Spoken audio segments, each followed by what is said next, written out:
Good morning students. मैं वंदना प्रधान आज आप सबको वर्ग 7 की अंग्रेजी पाठ्य पुस्तक डहलिया के unit 3B where the mind is without fear पढ़ाने जा रही। तो तैयार हैं आप इस पाठ का आनंद उठाने के लिए? तो बच्चों, इस पाठ को पढ़ने से पहले हम लोग लेखक परिचय जान लेते हैं। इस कविता को किन्होंने लिखा है? About the author. ऑथर यानी होते हैं लेखक। यह है हमारे कवि गुरु रविंद्रनाथ टैगोर। रविंद्रनाथ टैगोर इन्होंने इस कविता को लिखा हुआ है। रविंद्रनाथ टैगोर का जन्म मई 7 1861 ईस्वी को और उनकी मृत्यु अगस्त 7 1941 ईस्वी को हुई थी।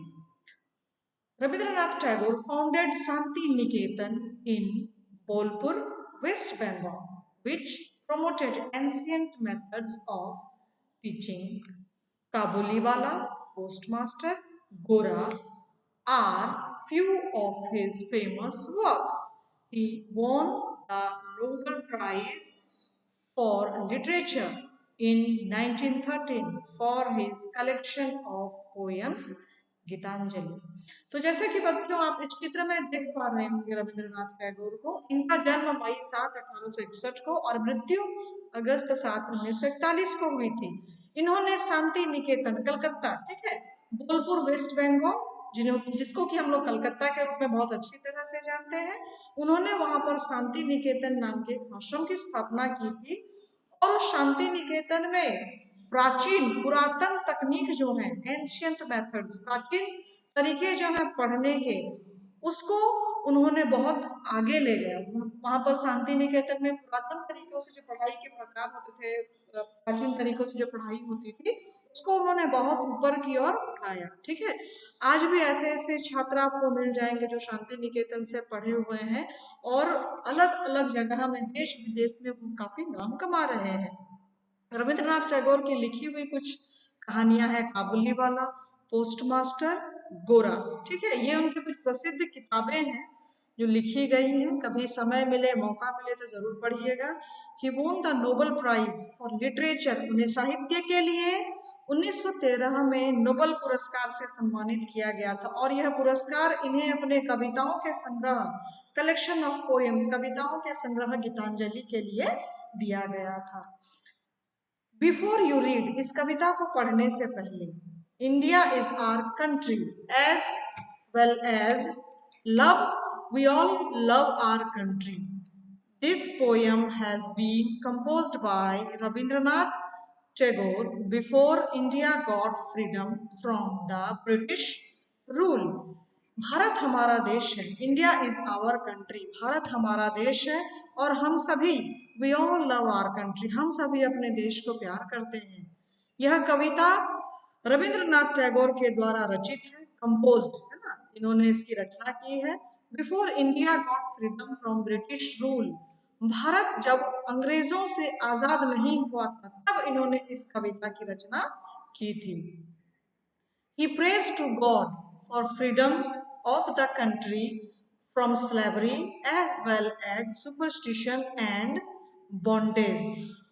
वह ईश्वर से प्रार्थना करते हैं, इस कविता में कवि ईश्वर से प्रार्थना करते हैं आजादी के लिए, फ्रीडम यानी स्वतंत्रता, आजादी के लिए, ऑफ द कंट्री, अपने देश के लिए, फ्रॉम स्लेवरी, स्लेवरी यानी दासता, हमारे जो भारत के लोग आजादी से पहले अंग्रेजों के अधीन थे, हम अंग्रेजों के दास थे, उनके गुलाम थे।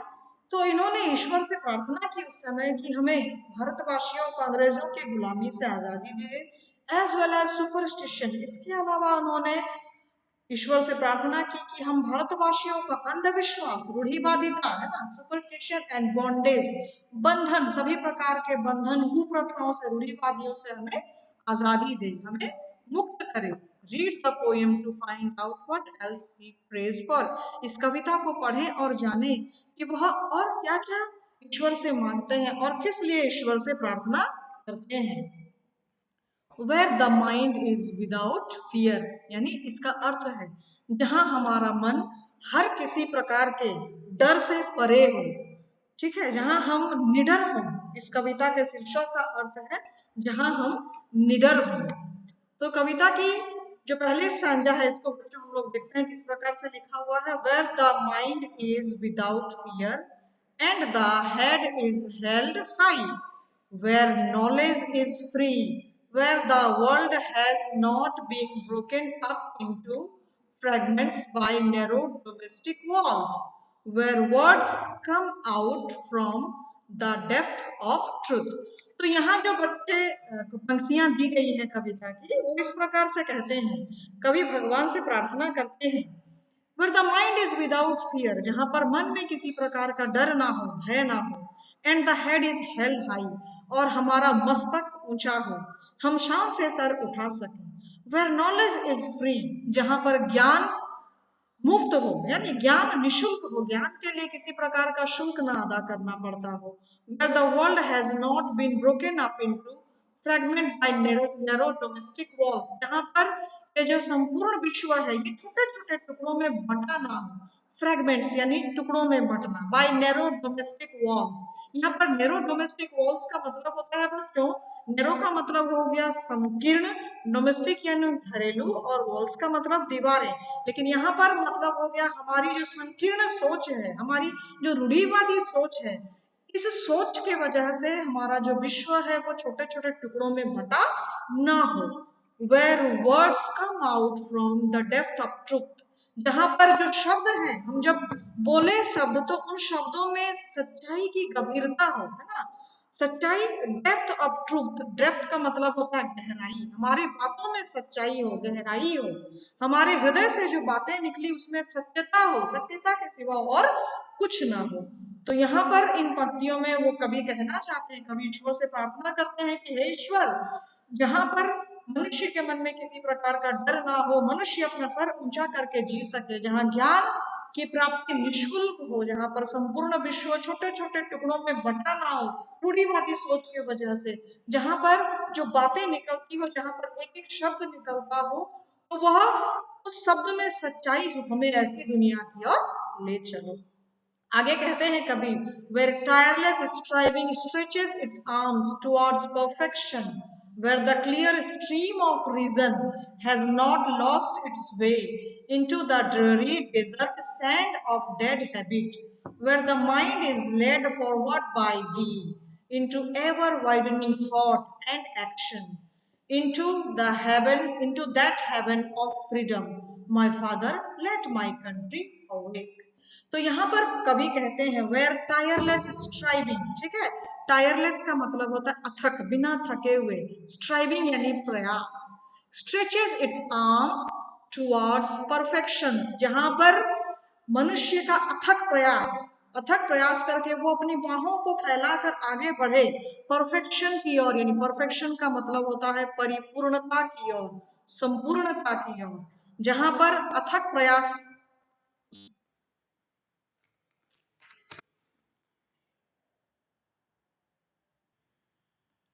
जहां पर अथक प्रयास, tireless striving stretches arms, perfection यानी संपूर्णता की ओर अथक प्रयास करते हुए इंसान अपनी बाहों को फैलाते हुए आगे बढ़े। Where the clear stream of reason has not lost its way, जहां पर स्पष्ट, स्ट्रीम यानी धारा प्रवाह, स्ट्रीम ऑफ रीजन जहां पर तर्क, रीजन यानी कारण होता है यहाँ पर जो हम लोग किसी सत्य की खोजने की ओर चले, क्लियर स्ट्रीम ऑफ रीजन, वहां पर ये जो कारणों का जो सुस्पष्ट धारा है, ये प्रवाह है, ये अपना रास्ता न खोए, into the dreary desert sand of dead habit, जहां हमारे मृतप्राय आदतें, ठीक है, जहां हमारी मृतप्राय आदतें, हम ये रेगिस्तान में, desert sand of dead habit, रेगिस्तान में खो ना जाए, into the dreary desert sand of dead habit. यहाँ कवि कहते हैं कि गलत आदतों के वजह से, है ना, कोई अपने रास्ते से भटक ना जाए, into the dreary desert sand, रूढ़िवादिता, अंधविश्वास के कारण कोई थका हुआ, ठीक है, मरुस्थल के रेत की तरह, जहां पर आप लोग जानते होंगे मरुस्थल में जहां रेत होता है वहां दूर दूर तक कुछ नजर नहीं आता है, और वहां पर जाने वाला इंसान जिसको रास्ते का ज्ञान नहीं है, पथ का ज्ञान नहीं है, वो वहां पर जाकर भटक जाता है। तो कवि कहते हैं कि इंसान भी अपने रूढ़िवादिता के कारण, अपने अंधविश्वास के कारण जिस तरह से रेगिस्तान में भटकता है, वो भी कहीं अपने इन गलत आदतों के कारण, मृतप्राय अभ्यासों के कारण वो कहीं रास्ता ना भटक जाए। Where the mind is led forward by thee, जहां पर ये हमारा जो मन है ये आपके दिखाए हुए रास्तों पर चले। दी का मतलब होता है आप, सर्वशक्तिमान ईश्वर को यहाँ पर कहा गया है दी। But the mind is led forward by the, जहां पर मन जो है वो आपके दिखाए हुए रास्तों पर चले। Into ever widening thought and action, और आपके दिखाए हुए रास्ते पर चले जहां पर कि हमारे जो विचार है वो संकीर्ण ना होकर और आगे बढ़ने। एवर वाइडनिंग का मतलब विस्तारित करते जाए, ऐसे विचार और ऐसे कर्म जो आगे विस्तृत होते जाए, वो संकीर्ण ना हो। ठीक है, तो हमारा मन आपके दिखाए हुए रास्तों पर चले जहां पर कि हमारा विचार और खुलता जाए, हम दुनिया को और अच्छी तरह से जानते जाएं और अच्छे तरह से समझते जाएं, है ना। जहां पर हमारा कर्म और जो हमारे विचार है वो रूढ़िवादिता की ओर नहीं बल्कि संपूर्णता की ओर, ठीक है, खुलेपन की ओर, उन्मुक्तता की ओर बढ़े। Into that heaven of freedom, हमें उस फ्रीडम यानी स्वतंत्रता के स्वर्ग की ओर, heaven of freedom. My father let my country awake, मेरे पिता है परम पिता ईश्वर हमें उस दिशा की ओर ले जाएं जहां हमें आज स्वर्ग की आजादी, ठीक है, स्वर्ग की आजादी प्राप्त हो। लेट माय कंट्री अवेक, मेरे जो देशवासी है वो जागे, ठीक है। जागे का मतलब यहाँ आंख खोलकर, जब हम लोग सोए हुए रहते हैं और नींद से जागते हैं वैसा जागना नहीं है बच्चों।